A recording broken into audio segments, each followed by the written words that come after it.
नमस्कार, आप देख रहे हैं जे न्यूज़। मैं हूं आपके साथ मोहम्मद उवैस। हिंदी सिनेमा के 50 के दशक की खूबसूरत और बेहतरीन अभिनेत्री मधुबाला का नाम कौन नहीं जानता।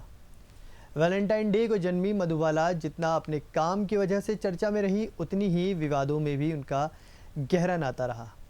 14 फरवरी 1933 को दिल्ली में अताउल्ला खान और आयशा बेगम के घर में जन्मी मधुबाला ने 23 फरवरी 1969 को महज 36 साल की उम्र में दुनिया को अलविदा कह दिया। आज उनकी पुण्यतिथि में आपको बताते हैं मधुबाला की ज़िंदगी से जुड़ी कुछ बातें।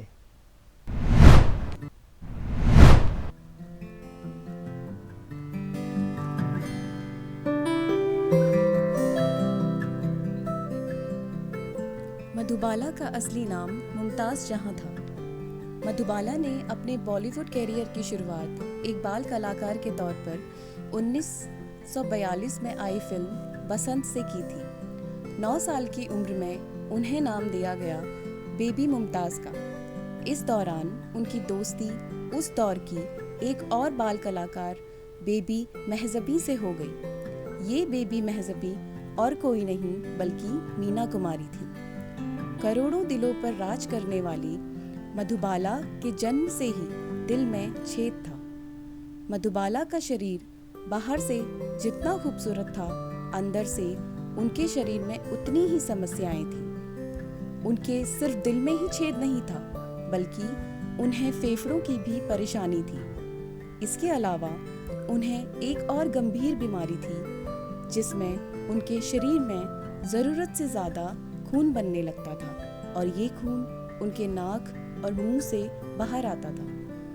मधुबाला को उनकी बीमारियों ने इस कदर जकड़ लिया था कि 9 सालों तक वो बिस्तर पर ही पड़ी रही।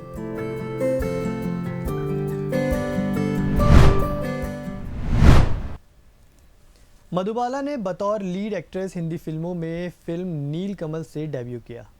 मधुबाला की खूबसूरती और लोकप्रिय का आलम ये था कि ऑस्कर अवार्ड विनर निर्देशक फ्रैंक कॉपरा मधुबाला को हॉलीवुड में ब्रेक देना चाहते थे, लेकिन मधुबाला ने मना कर दिया।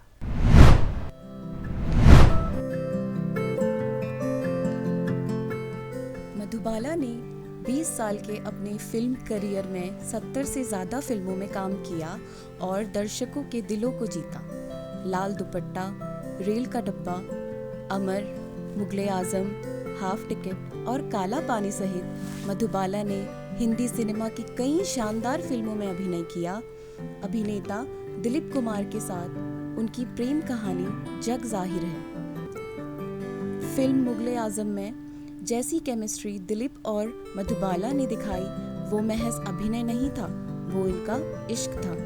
मधुबाला को लेकर दिलीप कुमार ने कहा था, मैं उनसे हमेशा प्यार करूंगा। मधुबाला के पिता को उनके रिश्ते से ऐतराज नहीं था, लेकिन शादी के लिए उन्होंने एक शर्त रखी जिसे दिलीप कुमार ने मानने से मना कर दिया। मधुबाला के पिता एक प्रोडक्शन कंपनी चलाते थे। वह चाहते थे कि शादी के बाद दिलीप कुमार और मधुबाला उन्हीं की फिल्मों में काम करें, जिसके लिए दिलीप कुमार तैयार नहीं हुए। इस दौरान मधुबाला और दिलीप कुमार ने मुगले आजम की शूटिंग की, लेकिन शूटिंग पूरी होने तक दोनों अजनबी हो चुके थे।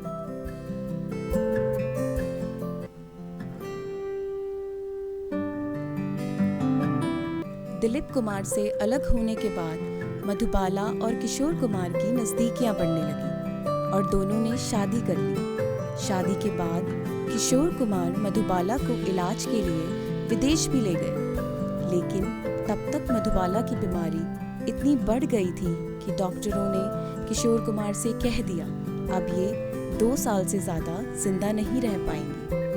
विदेश से आकर मधुबाला ज़्यादातर बीमार रहने लगी।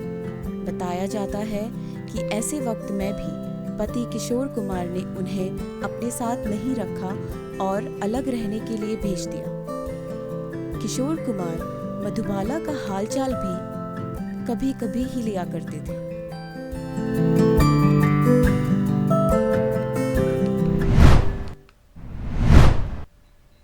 अपने बुरे वक्त में पति से दूर होने के कारण मधुबाला दुखी रहने लगी। एक ओर जहां वो मानसिक रूप से टूट रही थी तो वहीं दूसरी ओर शारीरिक रूप से भी बेहद कमज़ोर हो गई थी। आखिरकार 23 फरवरी 1969 को सिर्फ 36 बरस की उम्र में मधुबाला ने इस फ़ानी दुनिया को अलविदा कह दिया। तो ये थी Venus of Hindi cinema Madhubala की पुण्यतिथि पर हमारी ख़ास पेशकश। आप बने रहिए जे न्यूज़ के साथ। नमस्कार।